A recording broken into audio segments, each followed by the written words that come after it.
நான் வந்து சர்ச்சுக்கு தான் போகிறோம். ஸோ ஏன்னா வந்து இன்னைக்கு கிறிஸ்மஸ் இல்லையா, என்ன இது? நாளைக்கு வந்து கிறிஸ்மஸ் அப்படிங்கிறதால வந்து இன்னைக்கு நைட்டு வந்து சர்ச்சிலலாம் எப்படி இருக்கும் அப்படிங்கிறது பார்க்கறதால வாங்க பார்க்கலாம். பார்த்தீங்கன்னா வந்து மணி 11 மணி ஆகுது. நான் வந்து 12 மணிக்கு சர்ச்சுக்கு போகணும். ஸோ 12 மணிக்கு போகலாம் அப்படின்ட்டு நினச்சேன். வந்து 11 மணி தான் ஆகுது. ஆனால் வந்து நைட்டில் வந்து குளிராது. சரி 12 மணிக்கு பார்க்கலாம் எப்படி இருக்குது அப்படின்னு தான் பார்த்தேன்.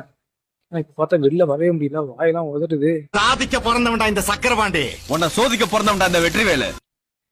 சரி வந்துட்டோம். இது எப்படி இருக்குன்னு பார்த்துலாம். வெளில பார்த்தீங்கன்னா வந்து ஒரு ஆளை கூட காணும்.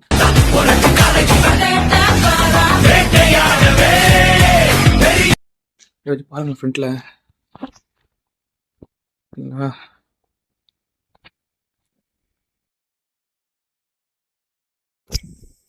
கண்ணு கிட்ட வரைக்கும் இந்த தெருவில் வந்து ஒருத்தவங்களை கூட காணும். நமக்கு கொஞ்சம் பயமா தான் இருக்கு. ஆமாடா பயம் தான், பயந்துட்டேன். என்ன மாமா எங்க மாதிரி போகுது? என்ன அந்த ரோட்டில் நான் மட்டும் நடந்து வந்துட்டு இருக்கேன். எல்லாருமே தூங்கிட்டாங்க. சாம நம்மளும் ரூம்லேயே இருந்துக்கலாம் போல. சரி தோணிடுச்சு வாங்கி போயிடலாம் அப்படின்ட்டு. ஸோ அதனால தான் போயிட்டு இருக்கோம். சர்ச்சில் இப்போ எப்படி இருக்கும் அப்படின்னு தெரியல. மணி வேறு ஆகிட்டு இருக்கு. 10 நிமிஷம் தான் இருக்குது. ஸோ அதுக்குள்ளே போகணும், ஃபாஸ்ட்டாக போகலாம் வாங்க. அவ்வளோதான். நம்ம வந்து இப்போது தெருப்பில் இருந்து மெயின் ரோடு வந்துட்டோம், அதாவது வந்து ஹைவேக்கு வந்துட்டோம். அதனால் இனிமேல் வந்து கொஞ்சம் பிரச்சனை இல்லை. ஏன்னா வந்து யாரும் இப்போ வந்து கேட்க மாட்டாங்க. தெருக்குள்ளனா நைட்டில் கொஞ்சம் பயமாக தான் இருக்கும். யாராச்சும் தான் வந்துட்டா அதை பண்ணிடுவாங்களோ அப்படின்ட்டு. ஓகே ஹைவேங்கிறதால அந்த பயம் நமக்கு இல்லை. பாருங்க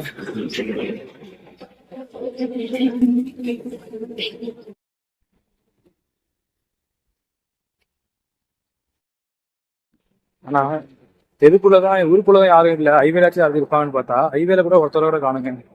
அப்படியே பாருங்க ஃப்ரண்ட் அண்ட் பேக்கு.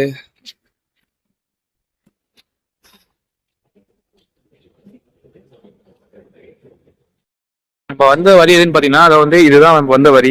இந்த வரியிலேருந்து நம்ம வந்து ரைட் சைட் போகணும். ரைட் சைடு போனா சர்ச்சு. பட் நான் என்ன பண்ணிட்டேன் அப்படின்னா வந்து லெஃப்ட் சைட் போயிட்டேன். நம்ம சர்ச்சோடைய ஸ்கூல் இருக்கும் இல்லையா, ஸோ சர்ச்சோட ஸ்கூலுக்கு போயிட்டேன். ஸ்கூல் பக்கத்தில் போனதுக்கு அப்புறம் தெரிஞ்சுன்னா சர்ச்சின்னு போடாம ஸ்கூல்னு போட்டிருக்கேன் அப்படின்னு பார்த்துட்டு திரும்பி இப்போ ரிட்டர்ன் வந்துட்டு இருக்கேன். பாத்தீங்கன்னா வந்து சர்ச்சை கண்டுபிடிச்சிட்டேன். பட் இருந்தாலுமே வந்து நான் மட்டும் தனியா வந்ததால வந்து எனக்கு கொஞ்சம் பயமா இருக்கு. ஏன்னா எல்லாருமே வந்து ஸ்கூல்ல எல்லாம் காலைல ப்ரேயர் நிற்பாங்கல்ல, ஸ்டாண்டர்ட் டேஸ் அட்டெண்டன்ஸ் சொல்லிட்டு பாட்டு பாடுவாங்களா, அந்த மாதிரி இதில் பாடிட்டு இருந்தாங்க. இவங்க எத்தனாயிரம் பச்சை மட்டை வெட்டி வச்சுக்கிட்டு அடிக்கிறது இறக்கும். எனக்கு கொஞ்சம் பயமா இருந்தது. தனியா போயிட்டு இருக்கோமா, சரியான க்ரௌடு வேற.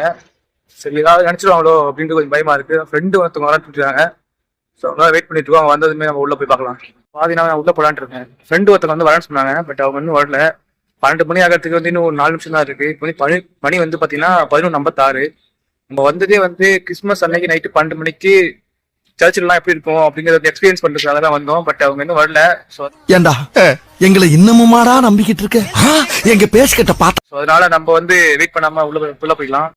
அவங்க வந்ததுக்கு அப்புறமா அவங்க கூட சேர்ந்து ஜாயின் பண்ணிக்கலாம் அப்படிங்கிற மாதிரி தோணுது.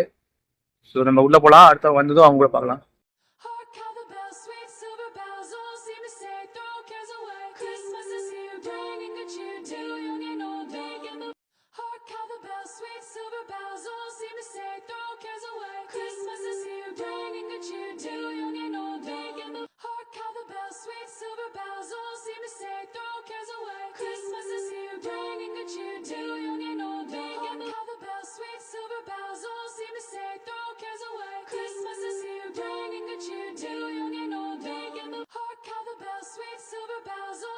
மணி வந்து பார்த்தீங்கன்னா இப்போ 3 மணி ஆகுது. ஊரில் ஒருத்தவங்க கூட முடிச்சிட்டு இல்லை. ஆனால் இந்த நேரத்துலையுமே வந்து நம்ம பசங்க முடிச்சுட்டு தான் இருக்காங்க. நம்ம பசங்க பார்த்தீங்களா நிற்கிறாங்க பாருங்க.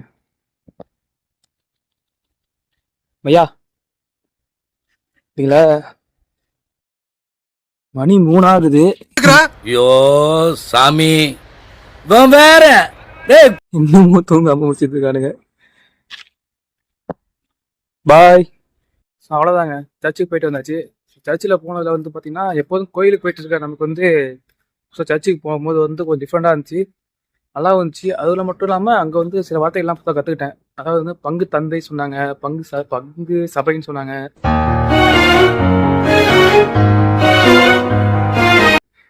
பங்கு சந்தை பங்கு சபைனா என்னன்னு தெரியல. ஸோ யாரும் கிறிஸ்டின் தான் சொல்லுங்க. அது மட்டும் இல்லாமல் நான் முக்கியமாக போனதுக்கான காரணமே வந்து பார்த்தீங்கன்னா ஒரு குட்டியாக உண்டாக வந்து ஒரு இட்லி மாதிரி கொடுத்தாங்க. அதுக்காக தான் போனால் கிடைக்கும் அப்படின்ட்டு. பட் அது எனக்கு கிடைக்கல. அதுக்கெல்லாம் ஒரு குடுப்பனை வேணும்னே. தீர்ந்து போச்சு. ஆறுதல் பரிசா வந்து ஒரு கேக்கும் ஒரு கிளாஸ் பாதாம் பழம் கொடுத்தாங்க. அதை மட்டும் சாப்பிட்டோம். அது மட்டும் இல்லாம வந்து நல்லா இருந்துச்சு. அங்க போய் சாமி கும்பிட்டோம். ஐயோ ஏசப்பா எங்களை காப்பாத்துப்பா. இப்போதான் வாழ ஆரம்பிச்சிருக்கோம். அதுக்குள்ள அதுக்காக விட்டு உள்ள போனோம். ஃபாதர் வந்து தள்ள வச்சு நம்ம சொன்னாரு. பரலோகத்தில் இருக்கும் எங்கள் பரம பிதாவே ஆண்டவராய் இயேசு கிறிஸ்துவே. சுத்திக்கிட்டு பார்த்துட்டு போட்டோலாம் எடுத்துட்டு வந்தோம். போய் பார்த்தீங்கன்னா மட்டும் மணி 3 ஆயிடுச்சு. 3:30 ஆயிடுச்சு மணி. 4 பேர் ஃபர்ஸ்ட் ஷிஃப்ட் வரை போனோம். போய் படுத்தா தூக்கம் வருமானு தெரியல. அப்படி தூங்கினா காலைல 5 மணிக்கு எந்திரிக்கலாம்னு தெரியல. என்னடா இது? இல்ல பார்க்கலாம்.